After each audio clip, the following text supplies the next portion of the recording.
हाँ जी स्टूडेंट्स, आज हमारे चैप्टर का पार्ट 2 शुरू हो चुका है। हमारे पार्ट 2 का क्या नाम है? Cell and its classification. इससे पहले हमने कंडक्टेंस के बारे में पढ़ा था। कंडक्टेंस के बारे में हमने resistance, resistivity, molar conductance, equivalent conductance, Kohlrausch law, उसका ग्राफ, सब कुछ डिस्कस किया था। कोलराज लॉ के बारे में, उसके एप्लीकेशंस, उसके न्यूमेरिकल्स और भी कुछ चीजें डिस्कस की थी। लेकिन अब जो हमारे चैप्टर का बात करें, हमारा पार्ट 2, ये बहुत ज्यादा इंपॉर्टेंट रहने वाला है। रियल चैप्टर यहीं से शुरू हो रहा है, ठीक है जी। इससे पहले जो भी हमने पढ़ा वो भी बहुत ज्यादा इंपॉर्टेंट था। फॉर एग्जांपल कोलराज लॉ, उसका ग्राफ, उसके बेसिस पे न्यूमेरिकल्स आपको जरूर देखने को मिलेंगे। और हमारा पार्ट 2 है वो उससे भी ज्यादा इंपॉर्टेंट है। तो ये इसमें हम शेल के बारे में डिस्कस करेंगे। सो फर्स्ट ऑफ ऑल तो मैं बता दूं कि जो हमारा चैप्टर है इलेक्ट्रोकेमिस्ट्री, इसका मतलब क्या है? Electrical energy to chemical energy and chemical energy to electrical energy में कन्वर्जन करता है। ऐसी एक ब्रांच है, ऐसा एक सब्जेक्ट है, ठीक है। तो इसमें ना दो शेल के बारे में हमें स्टडी करनी है। Which one two cell? One is electrochemical, one is electrochemical and second one is electrolytic. अब बच्चे ना अक्सर इन दो शेल में कंफ्यूज हो जाते हैं कि ऐसा कौन सा शेल है जो electrical energy to chemical energy में and chemical energy to electrical energy में बदलाव करता है, ठीक है। एंड कौन सा स्पॉन्टेनियस होता है और कौन सा स्पॉन्टेनियस नहीं होता है। बच्चे इसमें बहुत ज्यादा कंफ्यूज रहते हैं। तो देखो, इलेक्ट्रोकेमिकल शेल है ना, ये एक ऐसा शेल होता है जो chemical energy to electrical energy में बदलता है। Convert chemical energy to electrical energy. अब हम इसको याद कैसे रखें? याद आप ऐसे रख सकते हो कि ये इलेक्ट्रोकेमिकल है। इस वर्ड में केमिकल नाम आ रहा है ना, अगर इसमें केमिकल नाम आ रहा है तो समझ जाओ कि केमिकल वर्ड आ रहा है तो मतलब ये chemical energy to electrical energy में, यानी सबसे पहले केमिकल ही आएगा। सबसे पहले केमिकल आएगा, chemical energy to electrical energy में कन्वर्जन होगा, ठीक है। दूसरा इलेक्ट्रोलाइटिक, यहाँ पे इलेक्ट्रिक वर्ड आ रहा है तो पहले इलेक्ट्रिक आ रहा है, it means electrical energy into chemical energy में बदलाव। अब जो हमारा इलेक्ट्रोकेमिकल शेल है, इसमें क्या क्या convert chemical to electrical energy, okay ji. And also called, यानी जो ये हमारा इलेक्ट्रोकेमिकल शेल है, इसके और भी नाम है। बच्चे इसमें भी बहुत कंफ्यूज होते हैं। गैल्वेनिक शेल कौन सा होता है, डैनियल शेल कौन सा होता है, वोल्टेक शेल कौन सा होता है। तो आज कंफ्यूजन दूर हो जाएगी।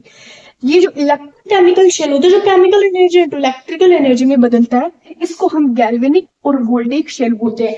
हाँ जी, इसको ही हम गैल्वेनिक और वोल्टेक शेल बोलते हैं।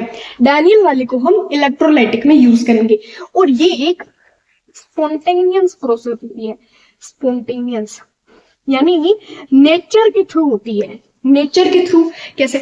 यानी नेचर के थ्रू होगी, इसमें हमें कोई एक्सटर्नल फोर्स की रिक्वायरमेंट नहीं होगी। लेकिन जो इलेक्ट्रोलाइटिक में बात करेंगे, ये हमारा नॉन स्पॉन्टेनियस होगा, नॉन स्पॉन्टेनियस, ठीक है। अब इसका वर्क क्या है, इसका प्रोसेस क्या? आप है ना क्या करो, ये एक्सपेरिमेंटली कैसे किया जाता है मैं बताती हूँ। आप एक बीकर लो, एक या दो बीकर लो, ठीक है, एक और दो। एक बीकर में डाल दो जिंक सल्फेट का सॉल्यूशन, एक में डाल दो कॉपर सल्फेट का सॉल्यूशन जो कि ब्लू कलर का होता है। जो कॉपर सल्फेट का सॉल्यूशन लिया उसमें कॉपर की रोड ले लो, कॉपर की रोड ले लो। जो जिंक में लिया है, जो जिंक सल्फेट का सॉल्यूशन लिया है, उसमें जिंक की रोड ले लो। यहां तक समझ आए? अब इसको वोल्ट मीटर से कनेक्ट कर दो ताकि हम इसकी रीडिंग ले सके, ठीक है, कि कितना किसकी तरफ डिफ्लेक्ट हो रहा है। और सोल्ट ब्रिज, ये जो मैंने बीच में रखा है, ये है सोल्ट ब्रिज। सोल्ट ब्रिज का बच्चों ने नाम तो सुना होगा। सोल्ट ब्रिज क्या करता है? इलेक्ट्रिकल न्यूट्रलिटी को मेंटेन करता है। हम सोल्ट ब्रिज के बारे में आगे और भी पढ़ेंगे। फिलहाल इतना याद रखो कि जो इलेक्ट्रिकल न्यूट्रलिटी होती है ना, कि इलेक्ट्रॉन की भागम दौड़ नहीं होगी, कुल मिला के इलेक्ट्रिकल न्यूट्रलिटी को क्या रखेगा? मेंटेन रखेगा। ये काम होता है सोल्ट ब्रिज का। अब जो जिंक है, यहां से क्या होगा?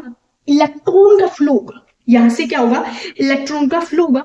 यहां से यहाँ पे जो ये जिंक है, इसमें आ जाएंगे पॉजिटिव और इलेक्ट्रॉन का फ्लो होगा इस वोल्टमीटर के थ्रू। इधर से इलेक्ट्रॉन का फ्लो होगा। अब ये कॉपर क्या है? कॉपर पॉजिटिव है, तभी तो इलेक्ट्रॉन को एक्सेप्ट कर रही है। कॉपर क्या है? कॉपर पॉजिटिव है। अब जैसे मान लो कि हमारे पास इलेक्ट्रॉन आ रहा है, मेरे पास इलेक्ट्रॉन आ रहा है, अब मैं पॉजिटिव हूं तभी तो मेरे पास इलेक्ट्रॉन आएगा। अगर मैं नेगेटिव होती तो मैं इलेक्ट्रॉन की तरफ रिपल्शन फोर्स लगाती। तो हमारा ये जो कॉपर, ये क्या है? पॉजिटिव है। पॉजिटिव है तभी इसके पास क्या है? इलेक्ट्रॉन आ रहा है। और ये जो जिंक है ये क्या नेगेटिव है, ठीक है, नेगेटिव है, इससे इलेक्ट्रॉन का फ्लो कर रहा है जिंक टू कॉपर। यहाँ होता है एनोड और यहाँ होता है कैथोड। इधर क्या होगा, ऑक्सीडेशन। ऑक्सीडेशन कैसे होगा, इलेक्ट्रॉन ने क्या, जिंक ने क्या किया, अपने इलेक्ट्रॉन दिए, मान लो उसने अपने 2 इलेक्ट्रॉन दिए, ठीक है, जिंक ने अपने 2 इलेक्ट्रॉन दिए, तो यहाँ पे क्या होगी, जिंक पॉजिटिव क्या हो गया, ऑक्सीडेशन।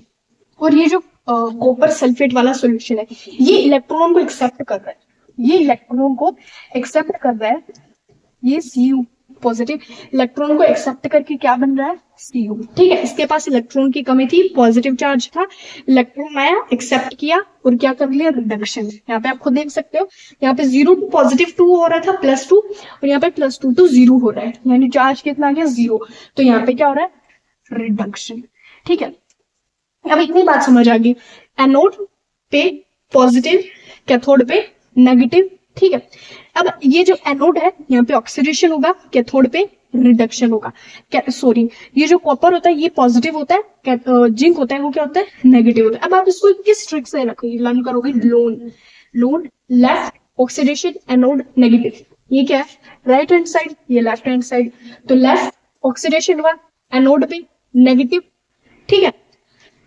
नेगेटिव क्यों, क्योंकि ये पॉजिटिव है, इसने इलेक्ट्रॉन को एक्सेप्ट किया, ये इलेक्ट्रॉन का फ्लो करवा रहा है। अब ये बात है आउटर सर्किट की। अब करंट का फ्लो किधर होगा, अगर इलेक्ट्रॉन का फ्लो इस डायरेक्शन में हो रहा है तो करंट का फ्लो हमेशा इसे अपोजिट डायरेक्शन में होगा। तो करंट का फ्लो किस डायरेक्शन में होगा, इधर, करंट हमारा इधर लीक करेगा, ठीक है। ये हमारी करंट की डायरेक्शन होगी, ये इलेक्ट्रॉन की जिंक टू कॉपर और करंट की कॉपर टू जिंक।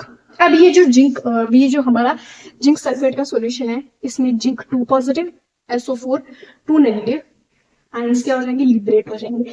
ये सेम इसमें होगा, इसने इलेक्ट्रॉन को एक्सेप्ट किया और क्या कर लिया, रिडक्शन कर लिया, तो SO4 2 नेगेटिव आयंस इसमें लिबरेट हो जाएंगे। तो ये था हमारा गैल्वेनिक और वोल्टेज शेल जो हमने पढ़ना था, ये बहुत ज्यादा इंपॉर्टेंट है, एग्जाम में भी पूछा जाता है। अब हम बात करेंगे salt bridge and its function की और इसके बेसिस पे कुछ क्वेश्चंस की।